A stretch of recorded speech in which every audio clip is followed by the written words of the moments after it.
I hadn't planned on staying at my aunt's place. It just sort of happened. My apartment was being fumigated for the week, and most of my friends were either out of town or living with their partners.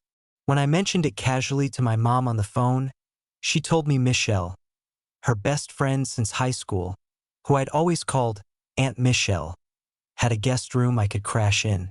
I hadn't seen her in a while, not since I left for college, but I remembered her house being quiet, cozy, and filled with the scent of lemon candles and old books. It seemed like the least complicated option. She picked me up from the train station in her small, sun-bleached car. She was in yoga pants and a cropped hoodie, her hair pulled up in that effortless way some women can pull off without even trying. She looked the same and different, the same warm smile, the same easy laugh. But there was something else now, something sharper. Or maybe I was just seeing her through different eyes. "You've grown up," she said as we loaded my bag into the trunk. "You say that like I used to be 3 feet tall." She laughed. "You used to run through this house in mismatched socks and superhero pajamas. Now you've got shoulders and stubble." I shrugged, trying to laugh it off, but her words lingered longer than I expected. When we got to her house, it was exactly as I remembered.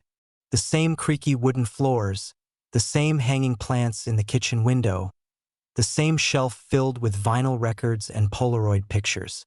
She gave me the guest room upstairs, just across the hall from hers. Clean sheets, folded towels, even a little tray of mini toiletries. She was thoughtful like that. That first night passed uneventfully. We caught up over pasta and red wine, her glass much fuller than mine, and watched an old movie with the sound turned low. She fell asleep on the couch before the credits rolled, and I covered her with a blanket before heading upstairs. But things shifted the next morning.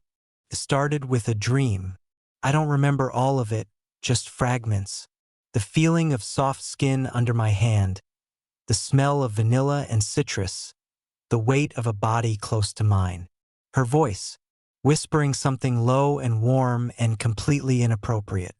I woke up hard and confused, tangled in sheets, heart pounding. It wasn't just a dream. It was her. In the dream, my aunt. I lay there staring at the ceiling, trying to slow my breathing. The guilt hit fast and hot. I hadn't meant to dream about her. I hadn't even thought about her like that, had I? I stayed in bed longer than usual that morning, hoping she wouldn't knock or come check on me. I couldn't face her, not with that dream still clinging to my skin like sweat. When I finally made my way downstairs, she was already in the kitchen, barefoot in an oversized sweater and leggings, stirring something in a pot. "Sleep okay?" she asked, not looking up. "Yeah," I lied. She glanced at me then, and for a split second, I wondered if she knew, if something in my face gave it away. But she just smiled and handed me a mug of coffee. I tried not to look at her too closely. The bare legs, the way the sweater dipped off one shoulder, the familiar scent of her perfume drifting closer than it should have. We went about the day like normal, ran errands, ate lunch on the porch. She talked about her work at the gallery and a new local artist she was mentoring. I talked about classes, about my thesis, about how I wasn't sure I even wanted to finish my degree. She listened closely, always leaning in when I spoke, her head tilted, eyes soft, like I mattered. But even when she wasn't saying anything, I felt watched. And worse, I kept watching her. That night, I tried everything to keep my mind distracted. I read, I scrolled, I showered longer than usual.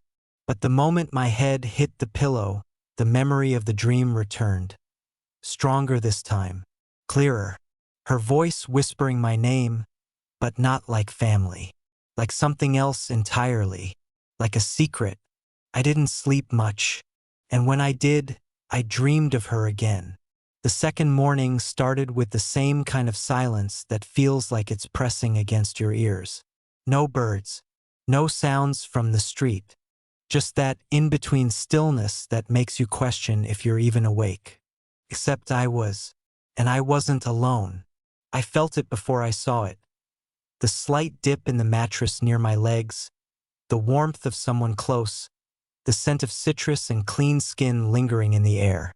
Then softly, a whisper. You were moaning my name. My eyes snapped open. She was sitting on the edge of my bed, her back to me, one hand resting lightly on my leg over the blanket. Her voice had been quiet, almost amused, but not joking, not teasing, just calm, observant. I opened my mouth, but nothing came out. My brain scrambled to piece together where I was, what time it was, and why the hell she had said that. Had she really said it? Or was I still dreaming? She turned her head slightly, catching my wide-eyed stare, and smiled like it was the most normal thing in the world. I came to check on you, she said. You were making noises.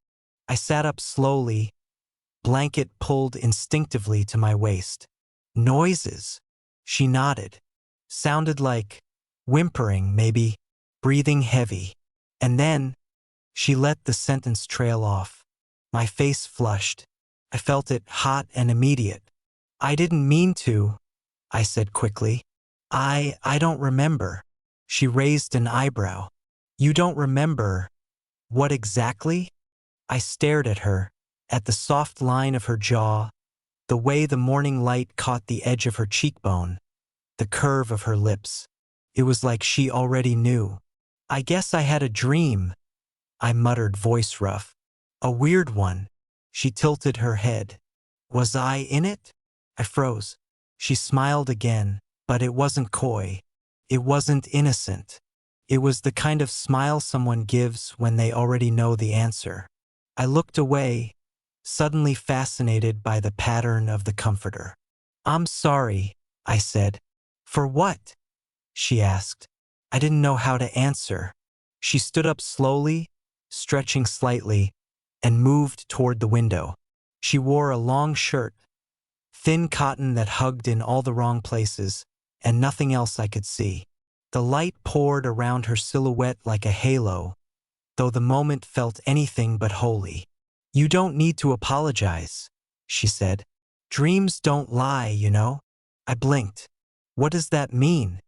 She turned to me, and for a moment her expression softened, like maybe she'd gone too far, like she'd let the mask slip just an inch too much. Just that our minds say what our mouths are afraid to, she replied. Then she smiled again, more lightly this time. Anyway, I made coffee, and just like that, she was gone. The door clicked behind her, and I was left sitting there, heart pounding, breath shallow, and mind racing. What the hell had just happened? The rest of the day passed in a blur. I couldn't concentrate on anything. Every time I looked at her, my brain pulled me back to that moment. Her hand on my leg, her voice in the dark, those 5 words I couldn't shake. You were moaning my name. She didn't mention it again, didn't hint, didn't nudge. If anything, she acted completely normal, like it never happened. She made breakfast, talked about errands, showed me a new painting she'd been working on in her studio. Her laugh was the same. Her touch, when she handed me a glass or brushed past me in the hallway, was as casual as ever. But it wasn't casual anymore. Not to me. At one point, I caught her looking at me from across the kitchen while she sipped from a wine glass. Her eyes lingered just a second longer than necessary before she looked away. I felt the pull in my chest like gravity. By late afternoon, I was restless. I went for a walk, but I couldn't focus. I scrolled through my phone, but I couldn't read. Every thought returned to her, to what she said, to what I dreamed, to the way she looked at me when she asked if I remembered. By the time dinner came, the silence between us felt thick. Not awkward, just full. Full of everything neither of us wanted to say. That night, I stayed in my room. I turned the fan on, cracked the window, tried to read. Couldn't. I lay back on the bed, eyes fixed on the ceiling, ears tuned to every sound in the hallway. The creak of floorboards, the faint rhythm of her footsteps, a soft knock on a door. Her door? Mine? But no one entered. No one whispered. Not this time. Still, sleep didn't come easy. I kept hearing her voice, those 5 quiet words that had changed everything. And for the first time, I started to wonder, was it really just a dream? The next morning, I woke up before the sun. Not because of another dream, but because I hadn't really slept. My mind had been spinning all night, caught between guilt and curiosity, between what I wanted to believe and what might actually be happening. I stayed in bed longer than usual, hoping to gather some composure before I saw her again. When I finally made my way to the kitchen, she was already there.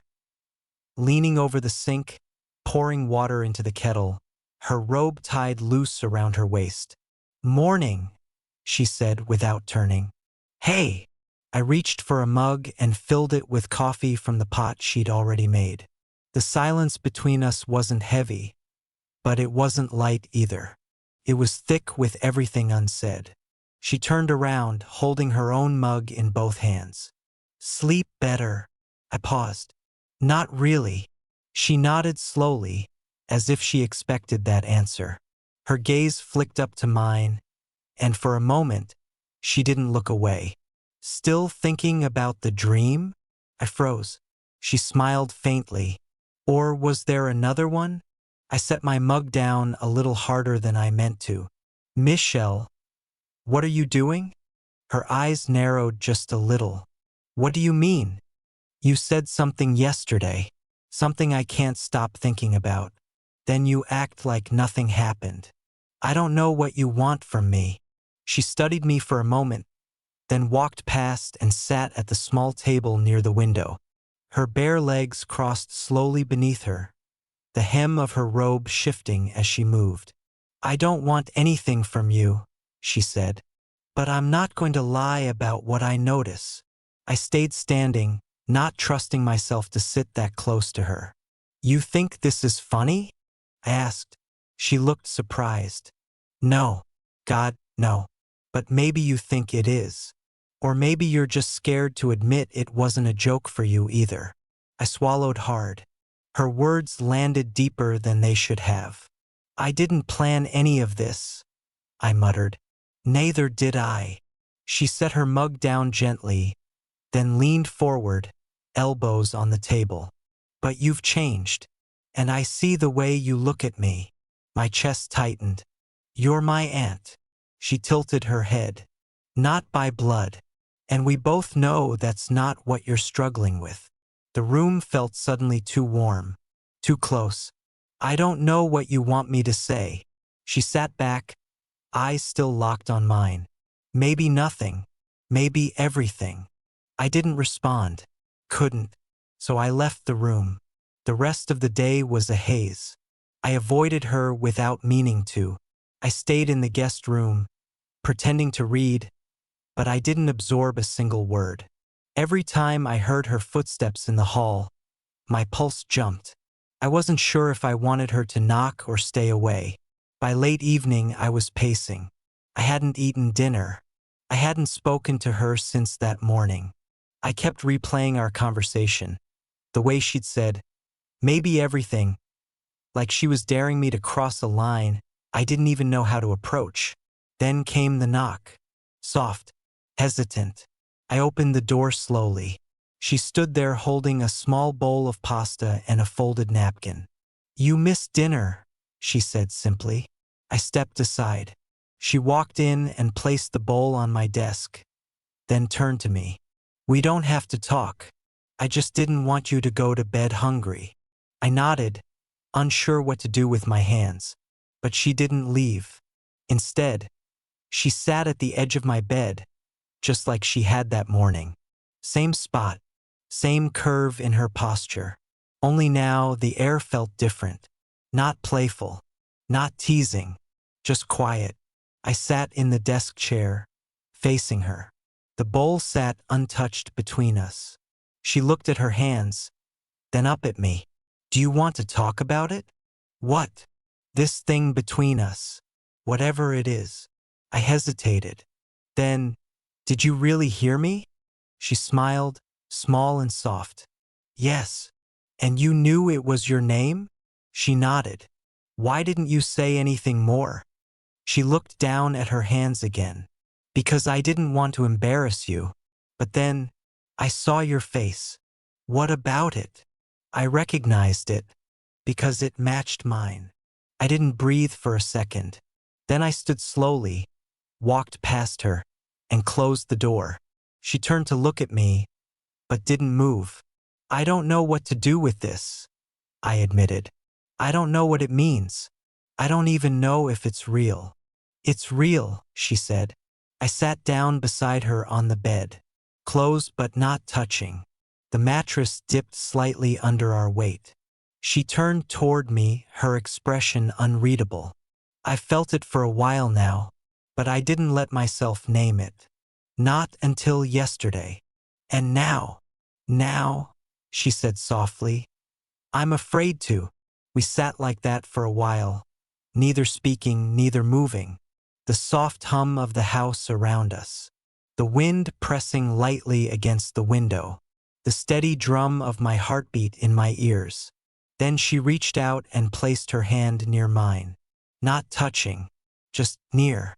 Her fingers were just inches from mine, resting lightly on the blanket between us, not demanding anything, just existing in the space we hadn't dared to cross before.